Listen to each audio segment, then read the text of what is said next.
دوستوں، کورونا کے دنوں میں جہاں سب لوگ گھروں میں محصور ہے اور دکھ اور پتہ نہیں نا امیدی کی باتیں کرتے ہیں، وہیں پر ہمیں سوشل میڈیا اور میڈیا کے توسط سے خبر موصول ہوئی کہ جو معروف اداکارہ ہے سمینا احمد، انہوں نے شادی کی. اور اکثر لوگوں نے ایک سوال اٹھائے کہ اس عمر میں انہوں نے شادی کی، مطلب کہ عمر رسیدہ ہو گئی ہے اور یہ عمر نہیں ہے شادی کی، تو اس نے کیوں شادی کی. اسی طرح کورونا کے ہی دنوں میں ایک جو معروف بائی بازو کی ایکٹیوسٹ ہے اور دانشور ہے نور ظہیر صاحبہ، انہوں نے بھی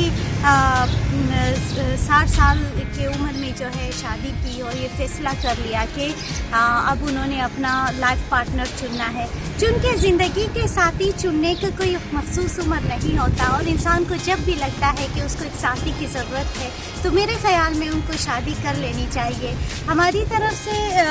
میں تو تمام لوگوں کو یہ کہنا چاہتی ہوں کہ آپ کے ارد گرد جتنے بھی لوگ ہیں جو عمر رسیدہ ہے، جن کو لگتا ہے کہ ان کو ایک ساتھی کی ضرورت ہے، ایک ہمدرد کی ضرورت ہے ان کی زندگی میں، ان کو بنا دینا چاہیے. نہ یہ ہمارے شریعت سے متصادم ہے، نہ ہمارے کلچر سے، چونکہ ہمارے لوگوں نے ان چیزوں کو اتنا زیادہ متنازع بنایا ہے کہ عمر رسیدہ لوگ شادی نہیں کر سکتے، وہ جو ہے سادہ زندگی گزارے، اور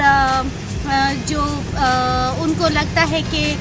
یہ جو ہے اب اس عمر میں بیٹھ کے بس اپنے موت کا انتظار کریں. یہ بہت منفی رویے ہے، اور کیونکہ بزرگی میں ہمیں ساتھی کی زیادہ ضرورت ہوتی ہے، اس لیے میں تو اس کو بہت خوشائند فیصلہ سمجھتی ہوں. اور ساتھی کا چناؤ میرے خیال میں پاکستان کے کلچر کو توڑنے میں یہ بہت بڑا کردار ہے جو یہ لوگ ادا کر رہے ہیں، خاص کر خواتین کے لیے. تو ان کو ہم مبارکباد دیتے ہیں، اور تمام لوگوں کو جو اس عمر میں فیصلہ کرنا چاہتے ہیں کہ وہ شادی کریں، ان کو کر لیں.